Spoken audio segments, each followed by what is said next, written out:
News Now at 6:30. The NFL Draft is about 6 weeks away. This event could be the largest event in Las Vegas history. With more on the draft and what it's all about, Ron Futrell joins us now with the NFL Draft 101.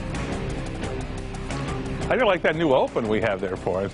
Pretty good. Okay. Now we're going to take some time here every Tuesday night between now and draft day to talk about what the draft is, how to understand it, and explain it, and tell you exactly what the NFL has planned for Las Vegas beginning April 23rd. With the fourth pick in the 2019 NFL Draft, the Oakland Raiders select Clelin Ferrell, defensive end, Clemson. First of all, everything is dependent upon the coronavirus. Could they hold the draft without fans? Well, certainly. They've done it many times before.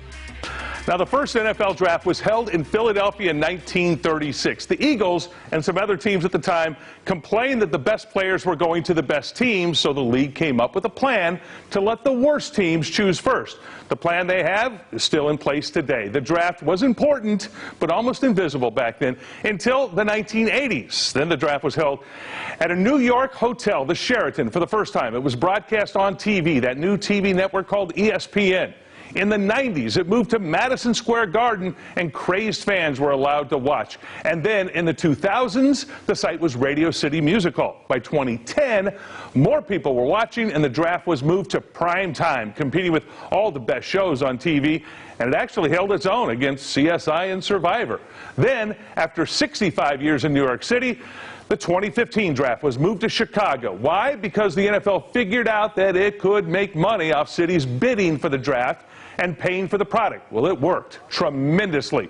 Last year, they estimate that 600,000 people showed up in Nashville to watch the draft, and even more are expected here in Las Vegas, April 23rd through 25th. Now, the festivities will be exciting, of course, here in town, but the draft itself is actually pretty boring, of course. Just a couple of teams picking players. Unless you're a fan of one of those big teams, then it's very special and very important to you. Then the draft means everything because, well, it's one of the main factors on how your team plays on Sundays. So here we go. We'll check out the draft, see what happens there. Everything, of course, coronavirus pending.